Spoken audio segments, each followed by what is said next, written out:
Assalamualaikum warahmatullahi wabarakatuh. Ibu Sukesi Rahayu. Waalaikumsalam warahmatullahi wabarakatuh. Pak Dalang, Cahya Kuntedi. Nggih. Matur sembah nuwun, matur sembah nuwun. Rambah kaping pindho iki jek kelingan ta Bu Kesi awake dhewe didhawuhi karo para warga masyarakat ing Tegasari Tlaga Muncar iki. Nggih, kula tasik kemutan. Pak Dalang nalika pandemi nika, saderenge pandemi didhawuhi mriki ping kalih tur nggih kula napa nggih tasik kemutan dipun paringi maeman daharan ingkang enak-enak jan dalu niki kula jan rewemen. Wau sonten metu maman senengan kula. Apa? Enten esop, matahari, terus enten serundeng diparingi iwak napa niku sapi nggih, Mbak? Empal, ya Allah enake, benjing kula dibetani nggih Mbak Endah. Oh iya. Bah, lek ngono ngisin-ngisini sampean malian ning kene. Wah, jan nyuwun pangapunten Bapak Ibu panjenengan sampun kondang bilih sinden Kesi niku sampun kondang dados sinden Surabadok. Dadi sing diomone panganan ngoten niku. Ning nggih estu kok jan eco sanget daharan masakan piyai mriki menika. Mugi-mugi ibu-ibu ingkang masak tansah pinaringan sehat walafiat panjang umur, Bu. Nggih. Mergo kekuatane wong duwe gawe wong syukuran kaya ngene iki Bu Kesi resepsi barang iki janjane saka gurune iki mapan ana piyai putri. Leres. Mergo yen ora ana hidangan ora ana sing masak iki mokal awake dhewe iso nganake acara apa wae. Ya, Ya matur nuwun jek karo ngaturake salam hormat kagem para pinisepuh ingkang mapan wonten ing mriki Tegasari Tlaga Muncar. Inggih sugeng dalu dumateng para rawuh sedaya khususipun Eyang Kakung kalih Eyang Putri nyuwun sewu Eyang dalem wonten mriki. Nggih. Kula ngaturaken panuwun ingkang tanpa upami dalu niki bojo kula lan sedaya kru Madangkara sampun dipun paringi kesempatan dipun percaya nglipur warga ageng wonten ing Tegalsari dalam rangka tasyakuran bersih desa. Bersih dusun. Bersih dusun. Nggih.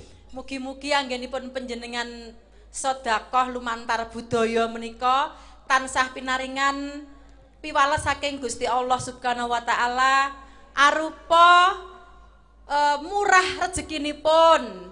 Sedaya warga masyarakat wonten ing Tegalsari niki dipun paringi lancar sedaya usahanipun, dipun paringi keluarga ingkang ayam tentrem, putra-putri ingkang soleh solehah, lan dipun paringi ketentreman, keselamatan donya tekan akhirat. Ngoten. Amin. Dawuhe para pinisepuh Ibu Kesi, kiwa tengen kene iki wis ora ana sing anake bersih dusun wayangan ngene iki. Mbiyen mongko ana kabeh. Mung sing kuat bertahan kari Tegalsari Tlaga Muncar kene. Kira-kira jenengan apresiasi nih untuk seluruh warga masyarakat Tegalsari Tlaga Muncar pripun Bu Kesi? Kari kene iki sing wayangan. Loh, luar biasa menika.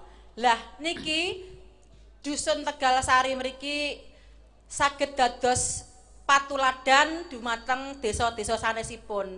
Sebab napa Pak Dalang? Bersih dusun kados dalu niki nggih kula tak medun. Nggih. Nah, ben lemune ketok. Okay. Bersih dusun dalu niki luar biasa lho Bapak Ibu, panjenengan tasik nguri-nguri kabudayan, adat tradisi warisane simbah buyut biyen niku nggih. Niki lek kula maca ngoten teng sejarah niku bersih dusun niku kan nggadahi tujuan ingkang kathah. Salah sijine diantaranya nggih menika wujud syukure menungso kalih Gusti Allah Subhanahu wa taala ingkang sampun diparingi kanikmatan, kemurahan rezeki ngaten. Lan ing ping kalih tujuanipun bersih desa menika awake dhewe niku nggih nderek ndongaane para mbah buyute awake dhewe, leluhure awake dhewe sing sampun seda ngrumiyini cikal bakale nenek moyang wonten mriki ngoten. Nah, ping telune niki nggih wujud doa utawa syukur supaya awake dhewe sing tasih urip niki nggih diparingi keselamatan, kelancaran napa kemawon ngoten. Nah, sing ping papat ugi niki wujud bersatunya manusia dan alam di sekitar kita. Ngoten niku. Sebab napa bersih desa, bersih dusun. Bersih niku lek ngresiki nggih resik-resik. Napa to sing diresiki? Nggih awake dhewe, atine dhewe, penggalihe dhewe supaya awake dhewe kalih lingkungan padha rukun, saling tolong menolong. Nggih ngoten Bapak Ibu nggih? Nggih, alhamdulillah pramila niku kula acung jempol lan salut sanget merasa terhormat bangga saged dipun timbali nglipur warga wonten ing Tegal Sari mriki. Mugi-mugi mboten namung sak menten nggih Mbah, minjing lanjut malih nggih Mbah Kakung, Mbah Putri. Nggih, luar biasa Bu Kesi Mbak yen ngendika ki tas-tes apik tenan. Tepuk tangan Bapak Ibu kagem bojo kula. Nggih. Makasih. Nggih, lak tenan. Wis ngono kuwi sing tak jaluk Bu Kesi, ora mung pinter nembang, ora mung pinter nyeneni sing lanang. Ayo. Kalau mongso yen kon tutur ya penuh dengan mutiara ngono kuwi. Sik to Mas. Napa? Nyeneni iki wajib. Wajib. Wajib. Wong wedok nyeneni wong lanang iku wajib, bukan berarti saya tuh berani kali panjenengan tidak loh. Terus? Lah, wong lanang iki pokoke jangan sampai jenengan niku merasa ngeyel. Kudu kalah karo wong wedok. Wajib. Dimanapun dengan alasan apapun wajib kalah karo wong wedok. Alah, kuwi nek kanggone Piyayi Putri, batine bapak-bapak ning kene ya alah entut ngono paling. Lah, kenyataane ndek bengi sampean ya kalah karo aku. Alah, nggih. Lah iya padha anune kok ya ngejak tebak-tebakan mambengi ayam ngono kuwi. Ngapunten Mbak Endang. Nggih. Lho kaya kuwi lho, kaya Mas Tio karo Mbak Endang kaya ngono kuwi nang ndi selalu bersama ning ning ndi ning Madura bersama, ning Kalimantan bersama, ning Tanah Suci bersama ngono kuwi. Ya semoga-moga awake dhewe iso nyuntuk kaya Mas Tio ngono kuwi Bu Kesi ya. Selalu bersama. Mergo yen kaya aku dalang ngene iki ora kok tutne ning ndi-ndi, gampang ucul wis to. Ucul, genah ucul. Ora supaya enggak ucul sampean tak dadung ya lho. Kayak wedhus ya. Padake mbek apa piye dadung-dadung ora. Nggih, nggih. Yo saiki aturno iki pamundhute saka Bening Art. Wah iki saka pengusaha tembaga yang elok penuh dengan karya-karya seni yang sangat luar biasa. Ya. Wis muga-muga kebecikane Mas Tio anggene paring katresnan karo awake dhewe engko diijoli usahane saya lancar sukses. Wah ya amin. Amin amin. Pangkur Semarangan, monggo Bu Kesi. Mingkar mingkureng ang kara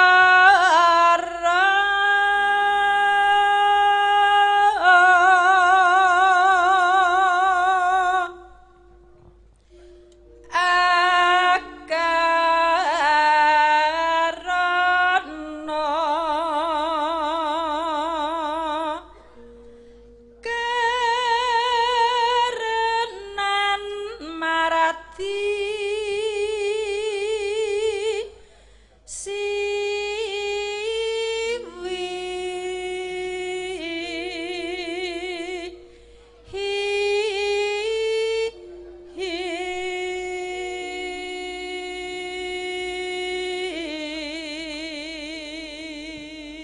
Awas iki hawane adem ning gulu engko sok-sok ganggu.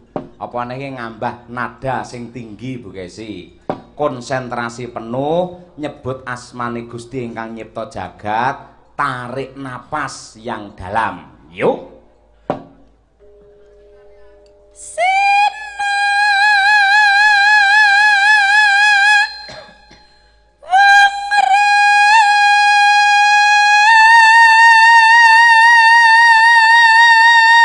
Alon-alon Bu.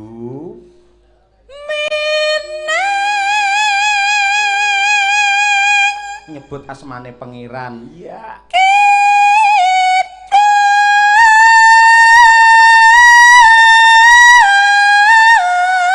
Terus. Kurang sithik tarik napas. Iya, kurang sithik. Iya. Iya. Terus. Iya.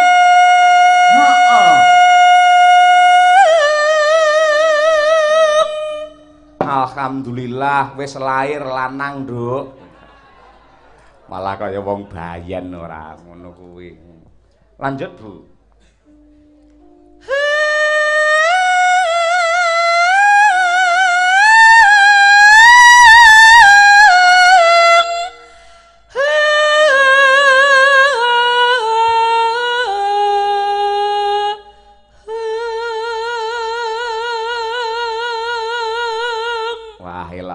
Bapak Ibu Bu Kesi men saya semangat nyuwun tepuk tanganipun Bapak Ibu. Wah. Matur Elok nuwun. tenan suarane apik kaya ngono, dosen piyayine ayu. Ha iya wis pokoke pas. Ora guak blas. Ngono sing lanang arepe neka-neka iki apa njaluk dikepruk parut. Ha iya. Ya pancen, makasih. Nggih. Lek ngono aku arep gawe parian. Apa neh? Anak itik banyak bulunya. Terus Bu Kesi cantik, Pak Cahya yang punya. Terima kasih. Sampean di parianmu buat aku. Masa aku terus sing parian. Ya duwe no aku. Ndang, Kutha dinteni. nganjuk, dalane kenceng. Cakep. Mripate ngantuk, udele bodong. Ora gathuk. Ora gathuk ya Bu ya? Ora gathuk. Gathuk ayo nggih. Nyuwun sewu Pak Dalang. Apa? Dalu niki ugi dirawuhi caksi lover Boyolali. Eneng to? Weh lah kaya ngendi-ngendi kok ana lho. Caksi Tak kira lover. Jawa Timur tok lho. Lah Caksi ndi? lover. Caksi lover niku sanipun merajalela di seluruh Nusantara. Weh lah dalah Indonesia. nggih nggih. Menika setunggal menika caksi lover Boyolali Cepogo. Mas Filing kalih Mas Bobot. Ayo. Caksi lover lama. Wi caksi lover kene sing rong kuat tuku kaos ya kuwi. Lah Mas Bobot, pripun sehat nggih Mas? Ah nggih. Pripun? Rabi melih dereng. Kok suwira ketok. Panjenengan saiki dadi anu kok dadi bos campur sari. Ha iya syukur wis kaya ngono kuwi sing bergas. Ya nyambi dadi mubalek barang saiki. Syukur iya. Gus Wawot. Nggih. Kecane to Mas nggih. Nggih. Ampun gila awor kali Mas Sulomo nggih. Ah iya saiki rambutnya disemir. Ora apa-apa nggih. Mas Piling ya iki, Mas Piling. Wah, iki ya rawuh neh. 2 tahun yang lalu ya rawuh. Kancane Bu Kesi kuwi. Ha iya. Wis pinarak ingkang prayogi Mas Piling. Dan bareng gawe kacamata kaya Sunio. Ha iya. Lah iya, pinarak Mas, matur nuwun. Yo, Bu Kesi.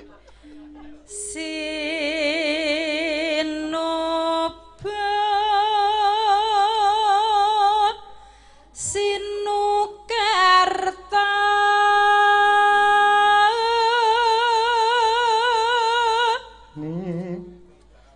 mreh kratarata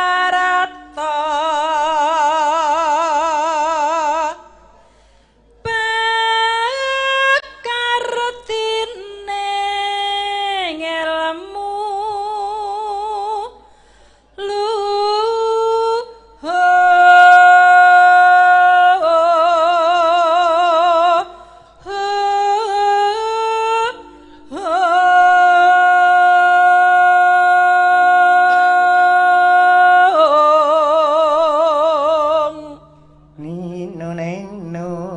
kang tumrap ning tanah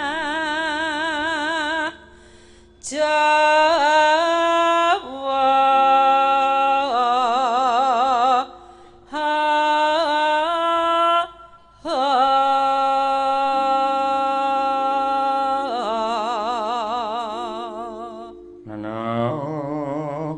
agama ageming aji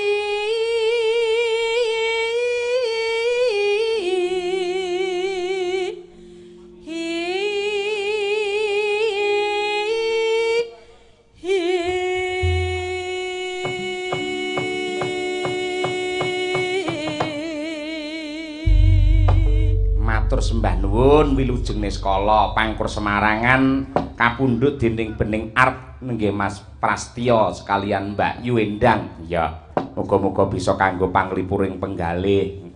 Bu Kesi sik kelingan janjine piye? tasik Ayo coba diaturake kuwi saking Bunang Mas Dwi. Ayo coba kaya apa? Kunjuk dumateng sedaya para lenggah sugeng laras sugeng midhangetaken. Mangga.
kuwatir aku sumingkir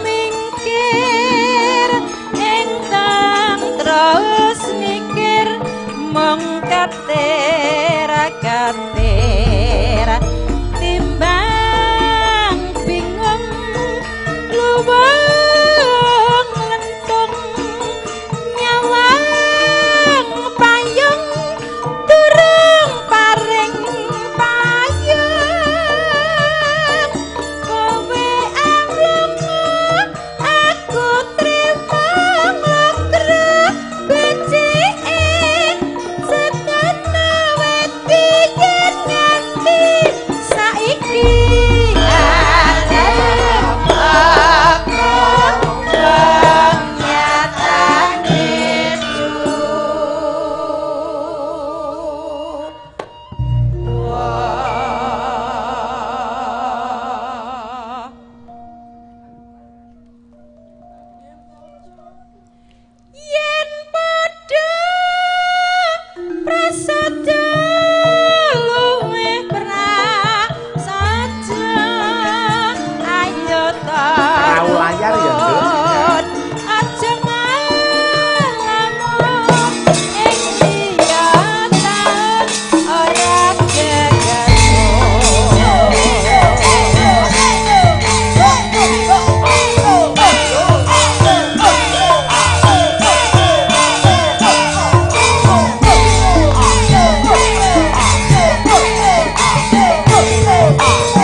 Ibu Sukesi Rahayu ya.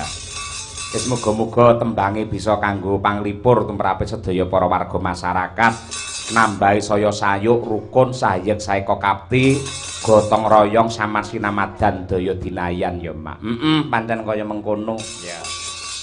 Bayar ngaturake apa? Nah, genti ya kuwi bintangnya Madangkara gendho Winong Nawangsih sing asline bocah saka Tulungagung. Oh iya, iki kapernah sepona aku dhewe ya to. Lah gandeng ngangsu kawruh mudi ngelmu mbiyen ana ing SMKI jurusan karawitan saiki terus pengen memperluas ilmunya ya kuwi ana ing UNS. Wah iya lah tenan Purwakarta. Bocah ayu gedhe dhuwur. Ning nggih ngapunten Bapak Ibu niku sing gedhe mung awake tok. Ayo nggih. Wis bocah asine sik cilik. Ayo. Yo dihormati ku tak tang tak dang dang dang dang. Yo berbaju dalam melodi yo.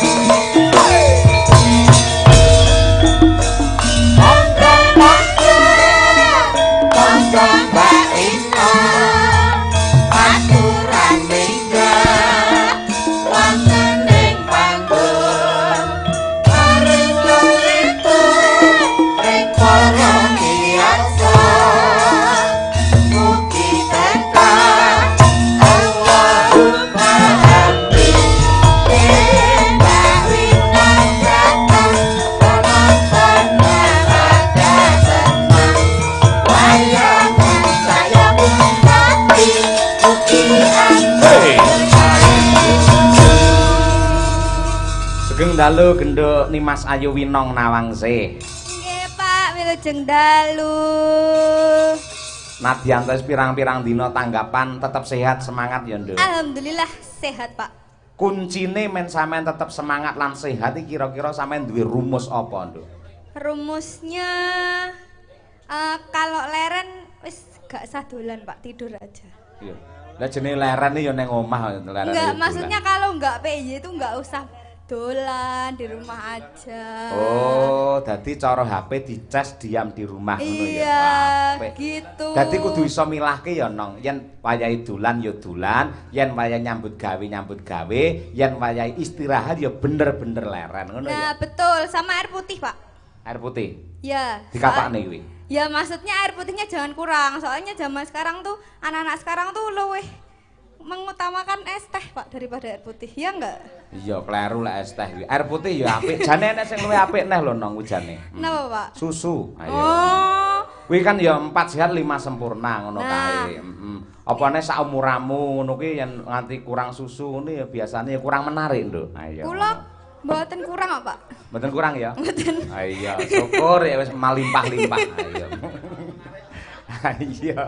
Ya ngono kuwi lho nang pancen penting. Kesehatan ki terutama, aja nganti pas tanggapan ngono kuwi terus peh dhewe ra begitu menguasai tembang klasik metu ketut manggung entok-entok masuk angin ngono aja nganti. Niku lho Pak, lah niku lho. Ngono kuwi. Mergo pancen melek bengi kaya seniman kaya awake dhewe ngene iki pancen ya abot, resikone pancen luar biasa. Yen ora gelem gemati karo awake, ora gelem tresnani karo awake, engko awake dhewe malah sing cilaka ya nak ya. Nggih Pak, leres. Lah ya awakmu tanggapan terus kaya awake sik lemu wae. Nek niku kula pun pawaan nih Pak. Pawaan ya. Nggih, kula jane manganmu ya ora akeh ya Nduk ya. nggih kathah. Aku ya wis, mangane akeh ya wis pas lek ngono kuwi. Maksudnya kula niku mboten nate kuru Pak, kawet cilik tekan sakniki niku mboten nate kuru Pak kula niku. Oh, pancen ya wis pawaan wis ngono kuwi pancen kapangane. Apa pakmu ya karo mbokmu ya gedhe-gedhe ngono.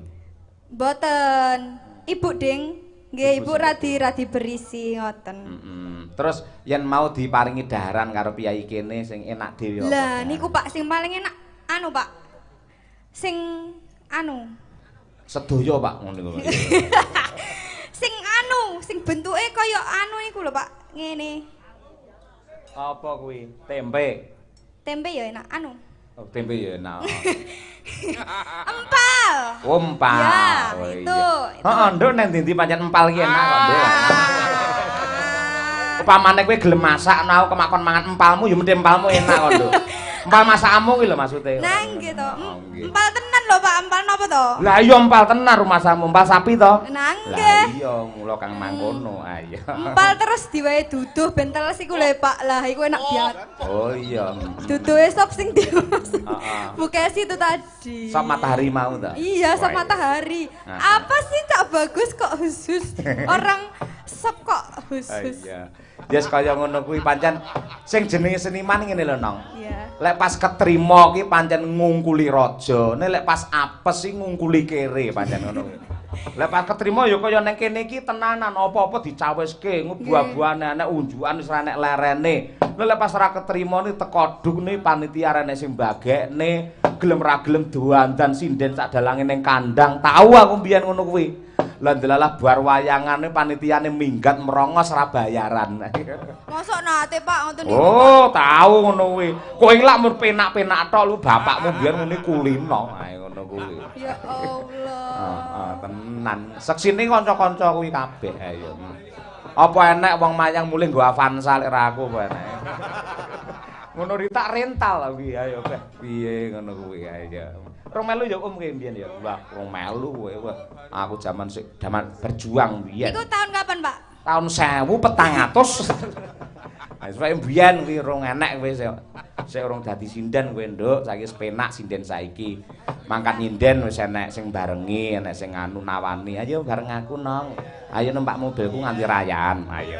Kanca-kanca iki pengrawit kabeh padha pengen duwe mobil mung arep barengi awakmu kuwi lho, Nong. Mas Danang iki direwangi mobil nabrak apa-apa kene ya. Bocah Malang. Heeh, nggih. Ayo Nang nembang. Ayo. Coba kaya apa? Napa Pak niki Pak? Aku tak manut karo jenengan piyai kene iki anu ora fanatik Nong, apa wae siap. Nah, jajal. Sing kira-kira sampean nembang kuwi sesuai karo angan-anganmu, mergo lek nembang sesuai karo karep kuwi mesti apik. Padha karo wong mayang. Lek mayangi sesuai karo lakone, iki lakon seneng aku. Ngene biasane mayangi ya apik. Ngono kuwi. Lek sampean kira-kira apa? Ayo. Ini klasik apa anu? Ya engko tetep enek jaranane ning bawane iki lho apa sik ngono. Oh. Lek ora ado-ado kok Eropa rene iki butuh ndelok jaranan to ayo. Nah nggih lho niku. Ayo. Kalau Aja wingi- bar nabut lara bar kuwi ayo. Mboten Pak niku kala wingi ceritane niku kan mantuk saking Eropa to Pak. Mendarat niku langsung mangkat PY niku Mas ajeng. Danang to? Nggih, Mas Danang niku malah langsung mangkat PY ajeng mirsani jaranan lah dalah kok gak metu to Pak. Lah mlo terus suwe lara lah ya kuwi to. Gara-gara gak. Pokoke patine Mas Danang lek ora metu jaranan, lah Tutik yen metu kutut manggung mati dhek. Lah iya. Heeh. Bawane ya, Nang. Apa, Nang? Kula pengen apa? bawa nyidam sari. Nyidam sari. Ya wis ora apa-apa. Coba kaya apa? Berarti dandang gula. Nggih. Oh, dandang gula. Oke, siap. Ya.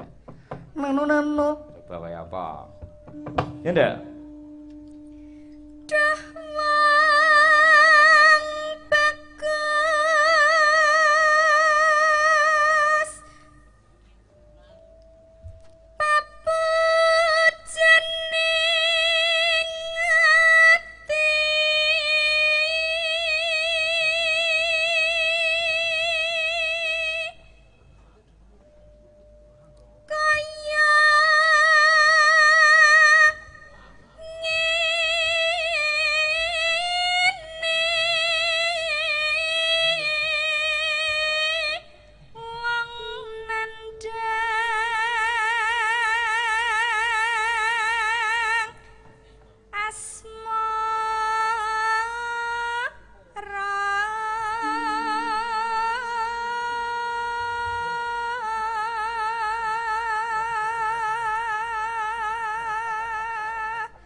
Ya.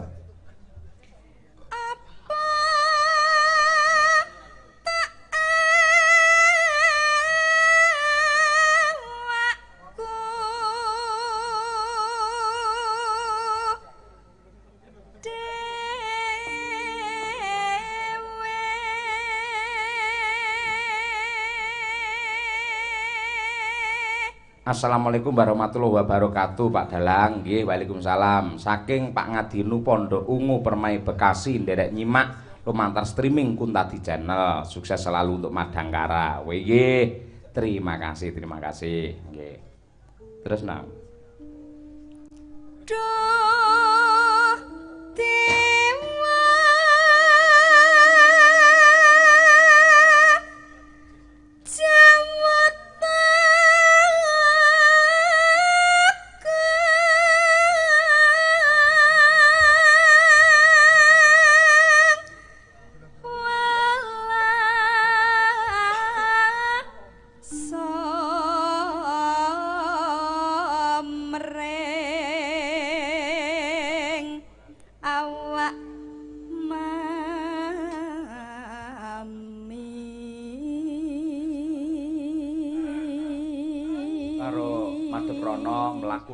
Alon-alon karo nembang karo alon. Ya, rono madhep rono.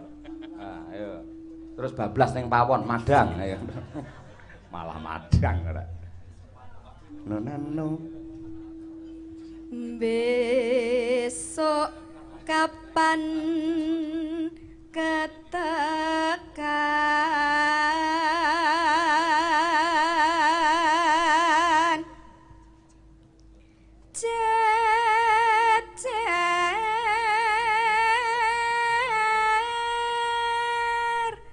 lan wong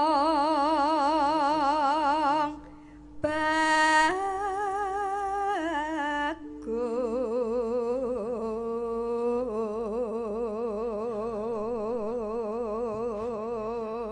Amin, tak dongakne entuk calon sing bagus lahir batine. Amin. Seneng karo budaya, seneng karo wayang. Ayo, ngangge blangkon kliwir. Ayo. Iya. Ya nang. Nano. Upama sirana kodha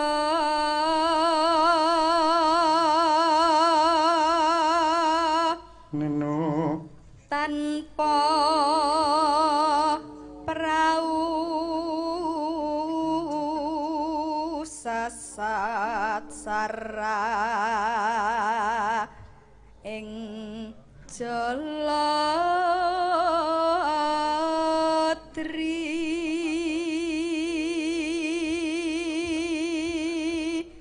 Neno nyidam sari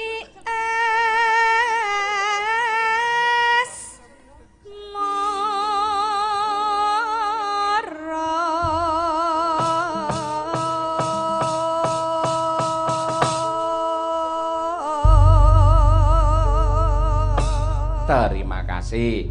Bajone ya tetep Nyidam Sari. Anu, Apa? mengke pertama Nyidam Sari terus mengke sing jaranan Memanik pripun, Pak? Oke, padha Asal. gong neme jalan, oke. Pokoknya untuk kamu apa sih yang tidak? Ayo. Yo, saka Nyidam Sari, yang kedua terus Memanik. Oke, diaturake sedaya para lenggah. Yo, Nduk, Winong Nawangse. Yo.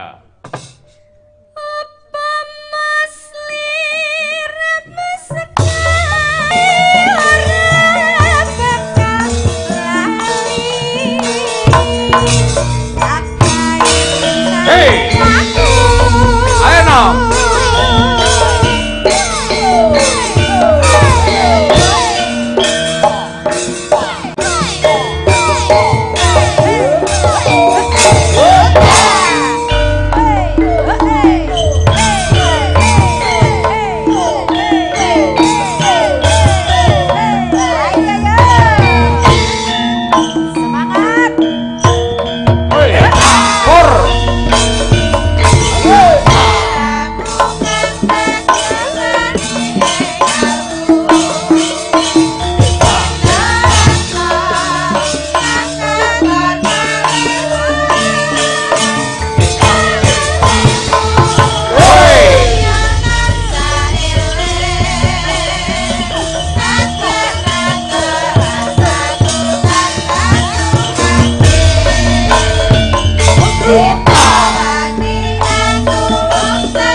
jelita si cantik jelita. Ayo kan.